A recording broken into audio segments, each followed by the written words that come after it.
지금 요즘 우리 한국 사회를 이렇게 막 뒤흔드는 이슈가 있잖아요. 그게 뭘까요? 너무 많아가지고, 그죠? 요즘은 정보가 너무 많은 시대라서, 제가 볼 때는 요즘, 그 이슈 중에서 가장 사람들에게 이렇게 자극을 주는 것이 바로 반도체가 아닐까 생각합니다.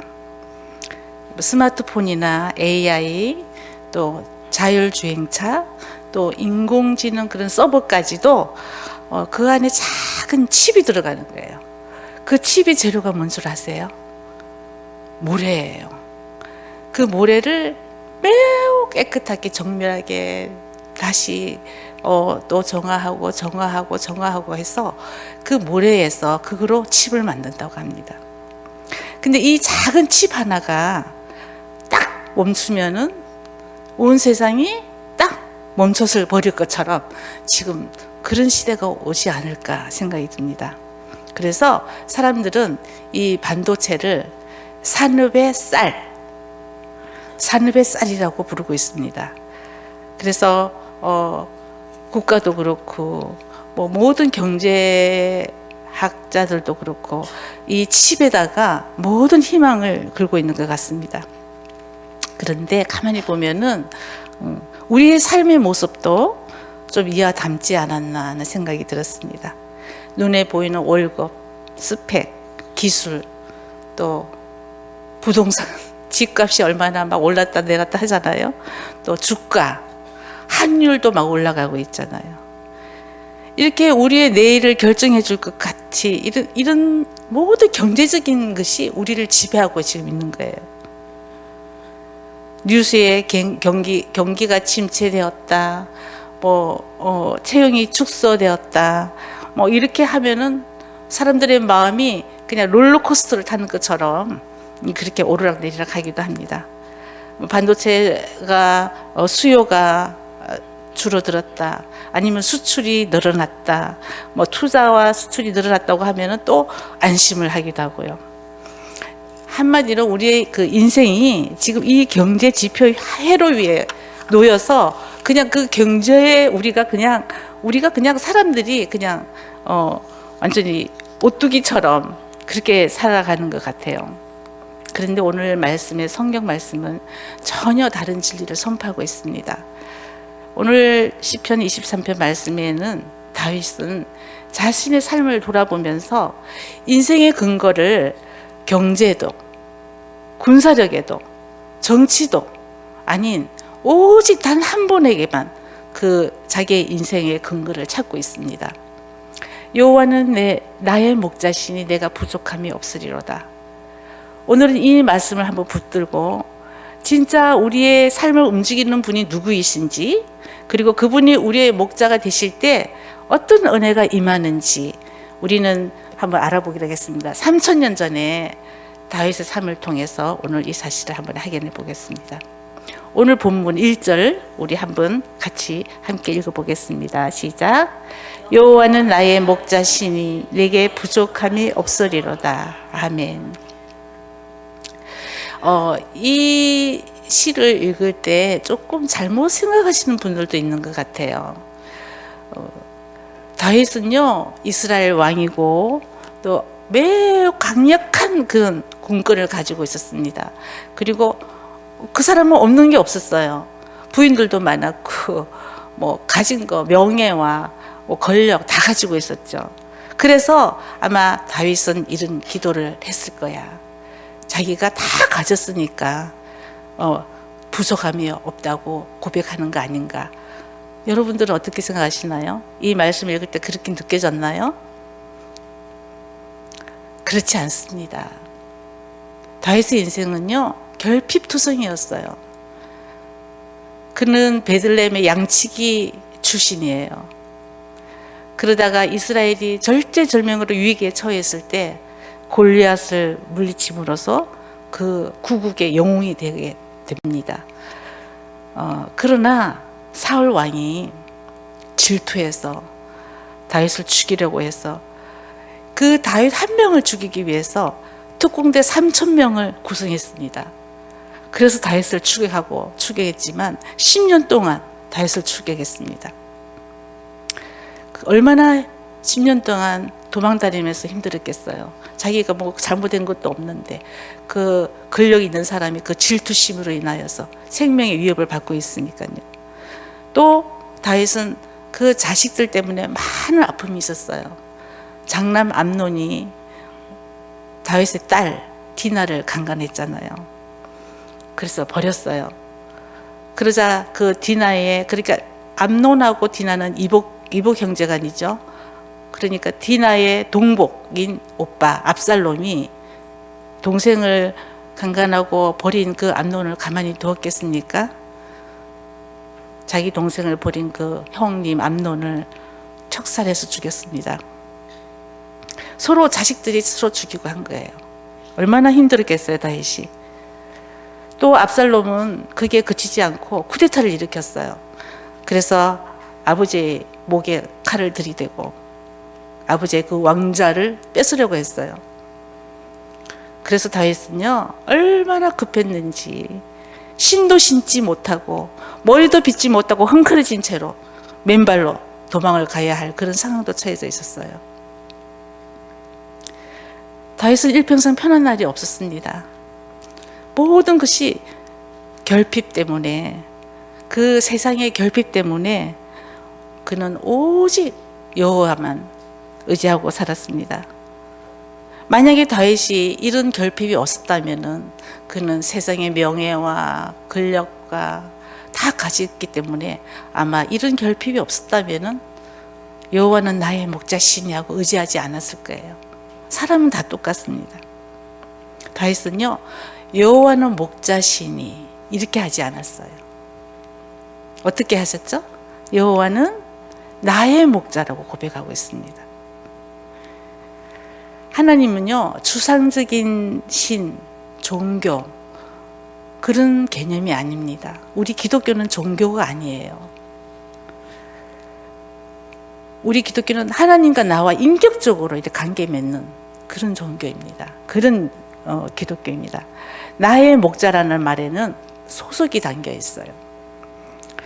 양이 목자에게 속해 있듯이 성도는요, 우리는 하나님께 속한 존재입니다.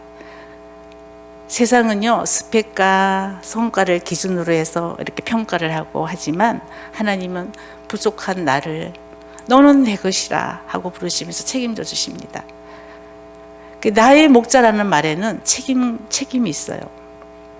그래서 목자는 양의 길과 또 양의 안전과 양의 먹을 것을 책임을 지십니다. 그래서 성경은 종종 우리를 양에 비유하기도 하죠. 양은요, 근데 혼자서는 절대로 살아갈 수 없는 동물이에요. 길도 잘 못 찾고 시야도 좁고 자기 몸 하나 제대로 지키지 못하는 그런 동물입니다. 그래서 가장 양에게 중요한 것은 양의 능력이 아니라 어떤 목자를 만나느냐가 가장 중요합니다. 어떤 목사님이 실제로 양떼 키우는 데를 이제 가봤대요. 농장을 방문했는데, 그래서 멀리서 볼 때는 양들이 너무 평화롭게 풀밭에서 자유롭게 풀을 뜯고 있는 것 같았는데 가까이 가보니까 너무 놀라운 사실을 발견했습니다. 양들은요, 목자와 조금만 이렇게 좀 멀리 떨어져도 막 불안해한대요. 그리고 어디로 가야 할지도 모르고 그 자리를 뱅뱅뱅 돌기도 하고 멍하니 그냥 엉뚱한 위험한 길로들이 걸어가고 그런대요. 그런데 신기한 것은 그러다가 목자가 휘파람을 불고 이름을 불러주면서 지팡이를 들고 이렇게 앞서 걸어가면은 그 많은 양들이 우르르하고 이상하리만큼 그 목자를 따라간다는 것입니다. 양들이 이것은 특별히 똑똑해서가 아니에요. 그들은 좋은 목자가 있기 때문입니다. 내가 양이 해야 할 일은 무엇일까요? 내가 나를 지켜야 한다. 그렇게 초조하게 사는 것이 아니라 목자를 신뢰하고 따르는 것입니다.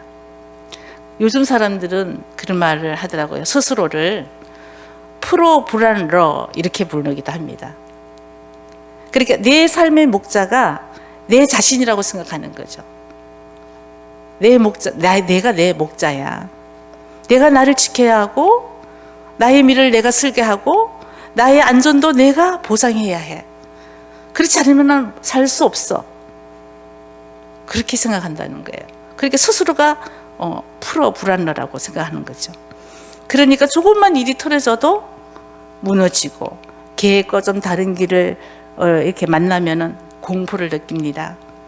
그러나 시편 23편은 분명히 말씀하고 있습니다. 우리 인생의 진짜 목자는 내가 아닌 거죠.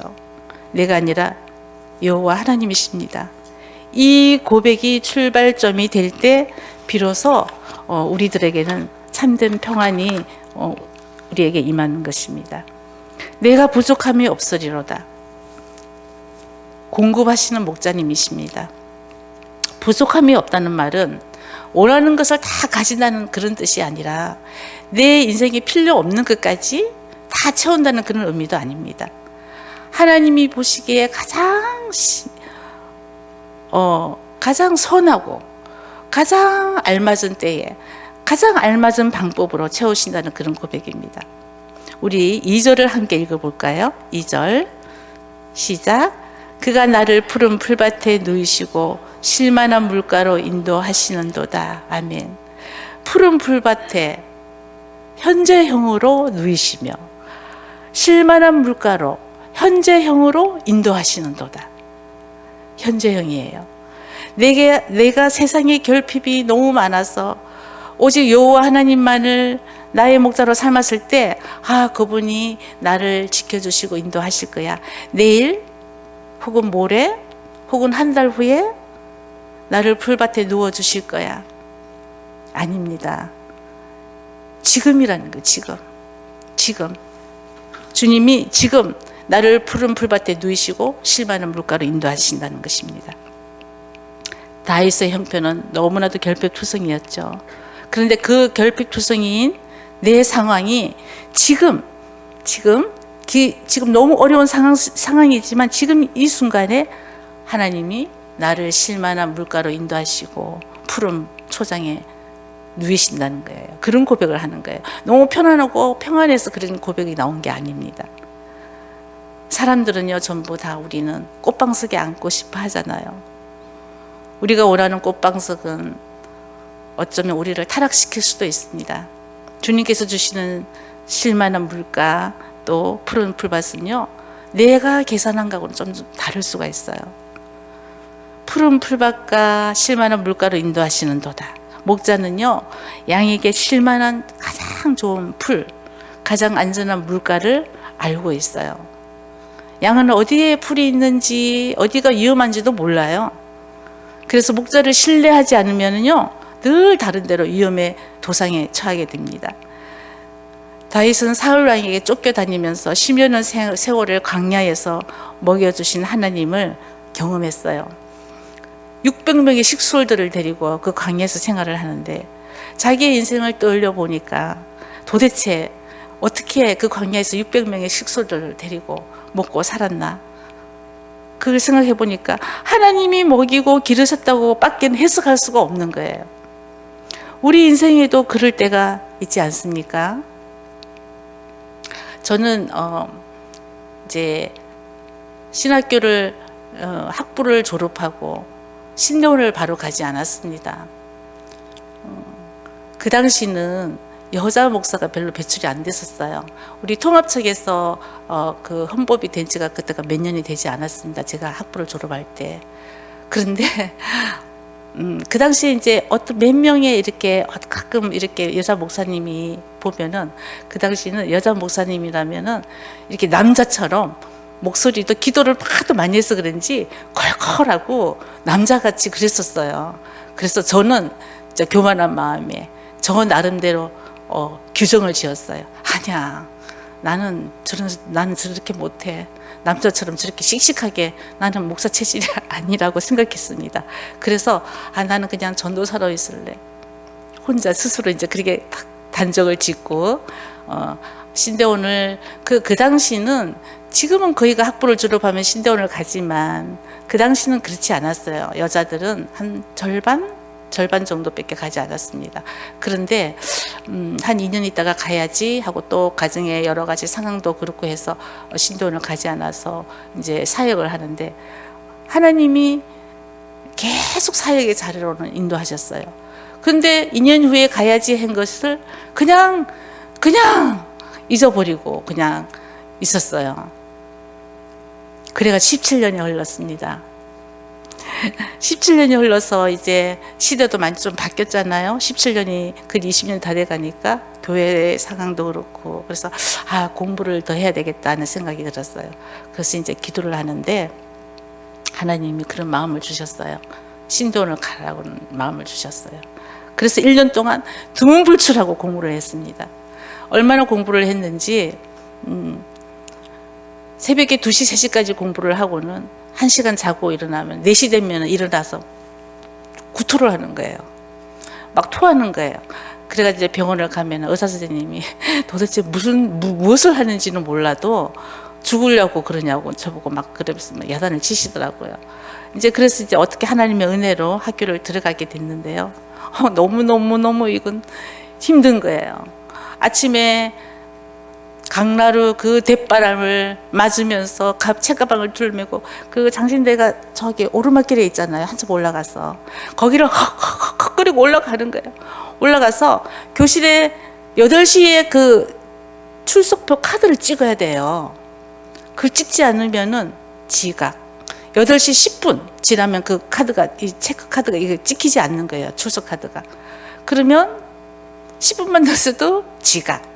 그러면 지각은 3번 하면은, 지각 3번 하면은 결석 1번으로 치는 거예요. 그러면 결석 3번 하면은, 한 학기 중에 결석 3번 하면은 F가 나와요. 그러면 이수를 못하니까 다음 학기에 또 이수를 해야 되겠죠. 그 학점을 따야 되니까. 그러면 또 졸업도 미뤄질 수 있어요. 그러니 그 아침에 8시쯤 되면은 그 장신대 미스바 광장이요. 너무 그 광경이 재밌어요. 막 학생들이 날아다녀요. 교실을 뛰어 들어간다고. 막 날아다녀요. 메뚜기처럼. 그리고 과제가 얼마나 많은지, 이건 17년 동안 공부를 놨다가, 물론 사회 갈 때 책을 많이 보지만, 책 보는 거와 전문적인 공부를 하는 거하고는 다르잖아요. 젊은 애들이랑 공부를 하려니까 따라가려니까 학부 때 뭐 히브리어 헬라 했던 것도 잘했던 것도 하나도 기억에 나지 않고 뭐 과제는 많지 사역은 해야 되지 너무너무 힘들어서 하나님 저 어떻게 해요? 막 울었어요. 어떨 때는 정말 어떻게 할 줄 몰라요. 저녁에 학교 마치고 집에 오면 저녁 먹어야죠. 저녁 먹고 나면은 또 과제 해야 돼요. 그럼 그 다음날 새벽까지 일어나서 학교 가야 되고 그래서 기도할 시간이 없는 거예요. 그래서 하나님 이건 아니잖아요. 기도할 시간이 없잖아요. 그러니까 하나님이 저에게 이제 지혜를 주셨어요. 이제 11시 되면 매일 체프를 드려요. 그러면 12시에 끝나거든요. 그러면 그 수많은 1,500명 정도 되는 학생들이 식당으로 가요. 점심을 먹으러. 그럼 식당에 가면은 이렇게 줄을 서서 한 20-30분 있어야 돼요. 줄을 서서. 이거야. 그래서 그 시간에 채플이 딱 끝나면은 식당으로 가지 않고 장신대에 그 기도탑이 있어요. 기도방이 탑으로 이렇게 딱 이렇게 쌓여져 올라가면 있어요. 기도탑을 갔어요.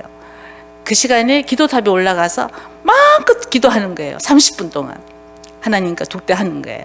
기도하고 30분 동안 내려와서 식당에 가면은 기다리지 않고 바로 밥을 먹을 수 있어요. 그럼 밥 먹고 1시 10분 되면 다시 수업에 들어가야 합니다. 근데 그때 너무나도 힘들 때 하나님이 이 말씀을 주셨어요. 시편 23편 말씀을 주셨어요. 여호와는 나의 목자시니 내가 부족함이 없으리로다. 그가 나를 푸른 풀밭에 누이시고 실만한 물가로 인도하시는도다. 이 말씀이 너무너무 힘을 줬어요. 그냥 힘들 때마다 그 말씀을 엎조리는 거예요. 그래서 지금도 이 말씀이 저에게는 양식이에요. 그래서 하루에 늘 엎조려요. 이 말씀을. 그리고 기도 전후에도 한 번씩 꼭 엎조리고. 시편 23편은 너무나도 세계적으로도 많은 사람들에게 사랑을 받고 있잖아요. 우리 성도님들 중에서도 그렇게 하시는 분들 계시리라 믿습니다. 옛날에 옥하는 목사님께서는 강제로 우리를 막 이걸 외우게 했었어요. 시편 23편을 의무적으로. 그랬던 기억이 납니다. 그러니까 우리 성도님들도 어떤 꼭 시편 23편뿐이 아니라 너무 좋은 말, 시편 말씀 너무 좋잖아요. 내 말씀을 만들어서 늘 엎드려 보세요. 영의 양식을 매일 먹는다 생각하고. 저는 그때 12시에 점심시간에 기도했던 그 시간이 너무 좋은 거예요. 지금 생각해도. 하나님한테 정말 깊이 만날 수 있는 시간이었습니다. 그래서 요즘도 때로는 이제 못할 때도 있어요. 뭐 스케줄이 있으면 그러면은 못하지만 될 수 있으면 12시에 그때 그 기분을 느끼면서 기도합니다. 그리고 어디를 가더라도 점심시간에는 조금 자유롭게 내가 시간을 사용할 수 있잖아요. 회사 같은 데서도 신우회 같은 거를 12시 점심을 좀 일찍 먹고 보통 신우회 모임을 가지고 성경 공부를 하고 그렇게 많이 해요. 네, 시간을 아끼기 위해서. 그래서 여러분들도 한번 이 말씀을, 시편 말씀을 엎조리고 외우고 엎조리고 하면은요, 정말 내 영이 성숙해집니다. 그래서 정말 그 순간에도 하나님이 그때 나를 강권적으로 인도하시고 먹이시고 가르치시고 하지 않으셨다면 어떻게 그걸 내가 감당을 했을까? 그런 생각이 듭니다. 우리 삶에도요, 그래서 하나님이 예비하신 푸른 초장과 실만한 물가가 있습니다. 그러나 그 문제는 그것이 언제나 내가 원하는 시간, 내가 원하는 모양, 그렇게 나타나지는 않습니다. 그래서 우리는 부족하다고 느끼지만 시간이 지나고 나면은 그때가 바로 가장 하나님이 좋은 곳으로 나를 인도하고 계셨음을 깨닫기도 하죠. 오늘 우리 시대는요, 그래서 스스로를 끊임없이 이렇게 비교하게 만드는 시대잖아요. SNS를 열면은 남의 성공, 남의 행복, 남의 성취가 막 보고 싶지 않아도 막 실시간으로 막 올라오잖아요. 그래서 상대적으로 내 삶은요, 늘 좀 어떻게 보면 부족해 보일 때가 있습니다. 그러나 오늘 시편 말씀에 다윗은요, 환경을 보지 않았습니다. 여호와는 나의 목자시니라는 관계를 보았습니다. 이렇게 목자가 누구냐에 따라서 부족함을 결정한다는 것이죠. 성도는 가진 것이 많아서가 아니라 내가 지금 상황이 고통스러울 수 있습니다. 눈물겨울 수도 있어요. 그러나 하나님이 나의 목자이시기 때문에 내 상황이 주님께서 나를 위해서 예비하고 준비하신 쉴만한 이 순간이 뭘까요? 또 이 순간이 푸른 풀밭임을 알 때 그때 바로 주님께서 나를 사로잡아 주신다는 것입니다. 나를 책임지시는 분이 분명히 알기 때문에, 내 모든 상황을 알기 때문에 내가 부족함이 없으리로다 하고 고백할 수 있는 것입니다. 우리가 3절을 함께 읽어보겠습니다. 내 영혼을 소생시키시고 자기 이름을 위하여 의의 길로 인도하시는도다. 아멘. 하나님이 우리 목자가 되시면요, 먼저 우리의 영혼을 소생시켜 주십니다. 소생시킨다는 것은 완전한 회복, 되돌림을 말하는 거죠. 우리가 하나님을 때로는 등지고 세상에 집중해서 살아오던 그런 영혼들이 또 하나님이 예수 그리스도를 통하여서 나를 회복시켜 주시고 소생시켜 주시고 또 주인에게 돌아오게 해 주셨습니다. 우리가 죄로 얼룩진 길만 알던 우리에게 의의 길을 보여주신 것입니다. 우리가 불의와 죄악 가운데서 우리가 얻을 수 있는 것은요, 그렇게 얻은 것들은요, 바람이 불면 훅 날아가 버립니다. 그래도 우리가 그럼에도 불구하고 우리가 어떻게 스스로는 어려운 길을 가기가 어려워요. 그리고 누가 어려운 길을 가라고 가르칠 수가 있겠습니까? 부모라 할지라도요, 자식이 걷는 길이 좀 나쁜 길을 간다 할지라도 갈등 생기는 게 두려워서 우리가 인도하지 못하는 경우도 있습니다. 내가 지금 가난하면은 나의 가난을 통해서, 또 내가 병들었으면은 나의 병약한 몸을 통해서 이 고난들이, 주님께서 주신 이 이 고난이 바로 푸른 풀밭과 실만한 물가임을 감사함으로 받아들일 때 주님께서는 나를 소생시켜 주시고 나를 의의 길로 인도하심으로 그러면은 내 영적 수준과 내 신분과 자격이요 한 단계 탁 업그레이드 됩니다. 그것이 바로 복된 순간이 되는 것입니다. 시편 23편에는 4절에는요 좋은 거 푸른 초장만 말하지 않습니다. 내가 사망의 엄침한 꼴짜기로 다닐지라도 해를 두려워하지 않는 것은 주께서 나와 함께 하심이라. 주의 지팡이와 막대기가 나를 안위하시나이다. 이렇게 말씀합니다. 양에게는요 꼴짜기는 필수 경로입니다. 꼴짜기를 꼭 지나가야 돼요. 그 더 좋은 푸른 초장으로 가려면요 반드시 꼴짜기를 지나가야 합니다. 우리 삶에도 설명되지 않는 그런 꼴짜기가 있잖아요.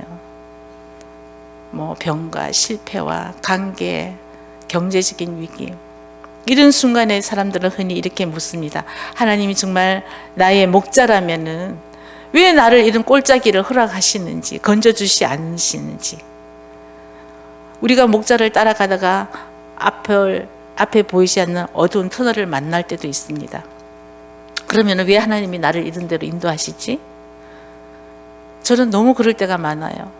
앞이 캄캄하고 하나님이 계신다면 정말 나를 왜 이 길로 가도록 허락하셨을까? 좀 만류하지. 이렇게 탁 만류를 해서 내 뒷목을 잡아 당겨서 가지 못하게 하든지, 그렇게 좀 올바른 분별과 판단을 하게 하시면 얼마나 좋았을까. 그런데 하나님은 그러시는 않으신 것 같아요. 하나님이 안 계신 것은 아닌가 하는 생각이 우리 기독교인들도 많이 합니다. 사람이니까 우리는 그런 연약한 존재인 거예요. 기도도 열심히 했는데 하나님이 전혀 관여하지 않는 것 같아요. 하나님이 안 계신가? 또 그런데 다윗은요 왕으로 기름 부음을 받았지만은요 사울에게 쫓겨다니는 처지가 되었을 때 얼마나 별별 생각이 다 들지 않았을까 하는 생각이, 자기가 아무 잘못된 것도 없는데 하나님이 기름까지 부어주셨는데 사울 왕이 죽이려고 쫓아다니니까 정말 그 절박한 시간들 속에서 하나님이 나를 지켜주셨구나. 근데 하나님은요, 하나님이 계획하고 하나님이 사랑하는 사람은요 절대적으로 어려운 상황 같지만요 보호해 주십니다. 사무엘상 23장 14절에 이런 말씀이 있습니다. 사울이 매일 찾되 하나님이 그를 그의 손에 넘기지 아니하시니라. 사울 왕이 10년 동안 다윗을 죽이려고 쫓아다녔잖아요. 근데 죽이지 못했습니다. 다윗은요 그것을 통해서 떠나지 않고 하나님을 떠나지 않았고 늘 함께 하시는 목자라는 사실을 알게 된 것입니다. 또 다윗은 그 이후로도 숱한 전쟁을 했잖아요. 전쟁도 담대하게 두려움 없이 해낼 수 있던 것도 자기의 능력으로 한 것이 아니라 하나님이 이 전쟁에서 이기게 전쟁을 할 수 있도록 해주심을 믿었기 때문입니다. 그래서 이런 고백이 나오는 것입니다. 그래서 우리도 주님과 함께 인생의 시련을 만날 때가 있습니다. 조금만 도와주시면 될 텐데 우리를 이런 터널에 두시는지 하고 약속할 때도 있지요. 오흑에 빠지기도 하지요. 그런데요 오늘 다윗처럼요 우리도 이 시편처럼 인생을 좀 길게 보는 게 정답인 것 같아요. 오늘 시편을 보면은 목자가 자꾸 양떼를 이렇게 데리고 어디론가 갑니다. 그 목적지는 어디냐면 아버지의 집입니다. 우리의 인생 여정은요 시간을 따라서 계속 영원한 집을 향해서 지금도 가고 있어요. 지금도 쉬지 않고 가고 있잖아요. 한 시간도 머물지 않아요. 1초도 머물지 않아요. 정말 내가 행복했던 시절, 내가 행복한 시간들을 한 시간이라도 좀 붙잡아 놓고 싶을 때가 있지 않나요? 그 시간, 너무 행복했던 시간. 근데 그건 절대로 할 수가 없어요. 붙잡아 놓을 수도 없습니다. 우리는 그냥 마주오는 시간을 무엇에 실렸는지도 아무것도 몰라요. 모르고 그렇다고 우리가 뭐 좋은 환경을 고를 수도 없고 앞에 있는 시간을 내가 미리 알아가지고 계획하고 그렇게 그대로 만들어지지도 않아요. 우리가 그래서 계획을 한들 무엇을 이룰 수가 있겠습니까? 시간은 그냥 그래도 무정하게 다 계속 흘러가고 있는 거예요. 아이작 뉴턴이 한 말이 있습니다. 천체의 움직임은 계산할 수 있어도 사람의 관계는 측정할 수 없다, 이런 말을 했습니다. 이 사람이 모여서 사는 이 세상은요, 정말 예측할 수가 없습니다. 하나님밖에 몰라요. 뭐 주식을 어떤 사람은 뭐 하면은 뭘 어떻게 하면 돈을 번다, 부동산을 어떻게 하면 된다, 뭐 유튜브에 그런 게 많이, 그 사람들 그러면 자기가 다 하지. 하나님밖에 몰라요. 한 사람이, 이 세상에 한 사람이 무모한 결정을 해서 전쟁을 일으키고 많은 생명을 앗아가는 그런 일들도 일어나고 있잖아요. 그냥 사람은요, 그런 것 같아요. 내게 다가오는 삶을 그냥 받아들이는 겁니다. 다만 목자가 되신 하나님은요, 우리에게 선택된 환경을 주시는 것입니다. 하나님이 예레미야의 그 비서인 바룩에게 이렇게 말씀하셨어요. 보라, 나는 내가 세운 것을 헐기도 하며 내가 심은 것을 뽑기도 하나니 온 땅에 그리하겠거늘 내가 너를 위하여 큰 일을 찾느냐? 그것을 찾지 말라. 이렇게 말씀하십니다. 하나님은요, 우리 인생의 생애를 가장 완벽하게 디자인하십니다. 하나님은 우리가 최상의 목적으로 인도하실 그런 여러 가지 안을 가지고 일하시고 계십니다. 이것이 하나님의 뜻인 줄 알았는데 아니었네? 왜 이런 결과가 나오지? 우리가 그럴 때가 있어요. 그렇지만 그럴 때 하나님의 인도하심을 의심하지 마세요. 길이 완전히 막히면요, 하나님이 또 이안을 준비하시나 보다, 이렇게 생각하시면 됩니다. 또 이안이 없으면 사안도 있어요. 그렇게 생각하시면요, 그런 성도에게는 마귀는 접근도 하지 못합니다. 뜻대로 안 된다고 해서 원망하고 한탄하고 낙담하는 것은요, 바로 나를 무너뜨리는, 마귀를 돕는 내부의 적이 되는 거예요. 하나님은 어디서든지 우리를 위한 다음 계획을 완전히 가지고 계십니다. 그걸 믿으시기 바랍니다. 생각해보면 젊을 때는 하나님의 시선을 벗어나서 좀 자유롭게 살고 싶은 마음도 때로 있었습니다. 그러나 우리가 이런 경험들을 통해서 정말 하나님의 뜻은 선하고 완전하시구나, 하나님의 뜻을 따라서 살아가야 한다는 것을 우리가 세월이 가면서 조금씩 더 진하게 느낄 수가 있었어요. 그래서 그런 경험들이 정말 이제는 점점 군말 없이 목자 예수님을 따라갈 수밖에 없이 되어가는 것 같습니다. 그리고 마지막에 목자는 우리를 아버지의 집에 인도하시고 그 집에서 평안을 허락하시고 높여주시고 영원히 살게 하십니다. 우리 5절을 함께 읽어보겠습니다. 5절 시작. 주께서 내 원수의 목전에서 내게 상을 차려주시고 기름을 내 머리에 부으셨으니 내 잔이 넘치나이다. 아멘. 다윗의 고백은 이렇게 마무리됩니다. 주께서 내 원수의 목전에서 내게 상을 차려주시고 기름을 내 머리에 부으셨으니 내 잔이 넘치나이다. 원수의 목전은 어떤 상황이죠? 원수의 목전은 문제가 사라진 환경이 아니에요. 불완전한 상황입니다. 여전히 나를 힘들게 하는 사람, 또 상황들, 조건, 그런 것들이 아직 눈앞에 널려 있는 거예요.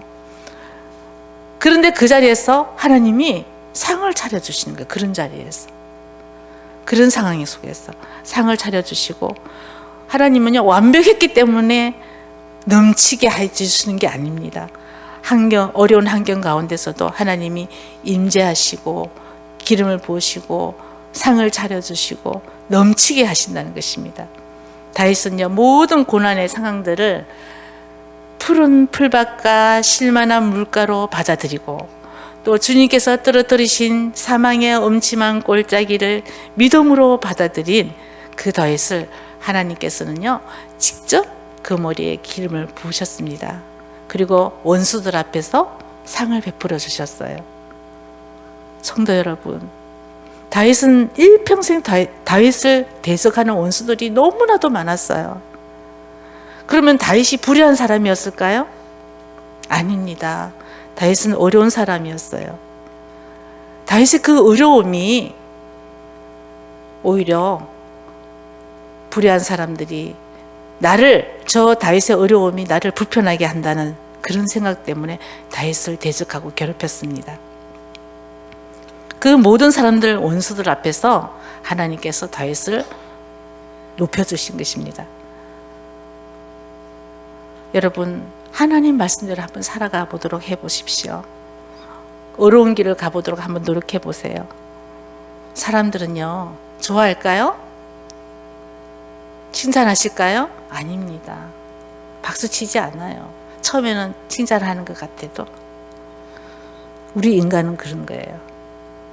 저 사람이 어렵게 살기 때문에 내가 불이익을 드러난다는 그런 모함이 많이 나타납니다. 참 희귀하죠. 질투합니다.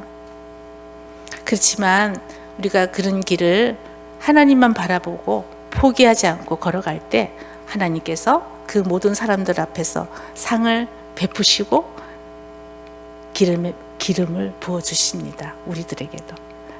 기름 부으셨다는 말을 하나님께서 내 삶을 인정하시고 또 세우시고 사용하신다는 뜻입니다.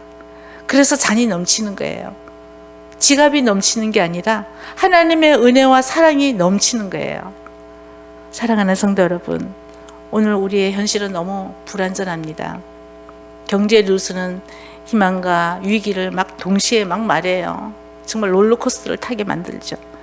내 삶의 상황도 안정된 것 같아가도 지금 안정된 것 같지만 언젠가 또 흔들릴 수도 있어요. 그러나 시편 23편은 환경이 아닌 목자를 바라보라는 그런 초대입니다. 여호와는 나의 목자시니 라고 고백하며 믿음으로 주님을 의지하면요, 나의 신분이 달라집니다. 나의 시선도 달라지고요, 나의 가는 길의 의미도 달라지고 나의 가치관도 달라집니다. 그래서 다윗의 고백은 바로 우리의 고백이 되어야 합니다. 우리 6절을 함께 읽어보겠습니다. 6절 시작. 내 평생의 선하심과 인자하심이 반드시 나를 따르리니 내가 여호와의 집에 영원히 살리로다. 아멘. 다윗은 이렇게 소망을 표현하고 있습니다. 집주인 되시는 하나님과 영원히 살고 싶다는 거죠. 저 영원한 하나님 나라에서 영원토록 살고 싶다는 거예요. 성도 여러분들도 그렇죠? 저도 그래요. 하나님의 집은요, 선하심과 인자심이 항상 있으므로 우리가 세상에서 누릴 수 있는 평안을 그 안에서, 세상에서도 누릴 수 없는 그런 평안을 그 안에서 누릴 수가 있는 것입니다. 저와 성도 여러분이 이러한 복을 누릴 수 있기를 소망합니다. 말씀을 마치겠습니다. 사실 시편 23편은요, 신뢰시예요. 다윗이 하나님을 100% 신뢰하고 믿고 있다는 믿음의 표현입니다. 그 한마디가 요약이 되어 있는 말씀, 단어가 있어요. 그것이 어떤 단어냐면요, 반드시라는 단어입니다.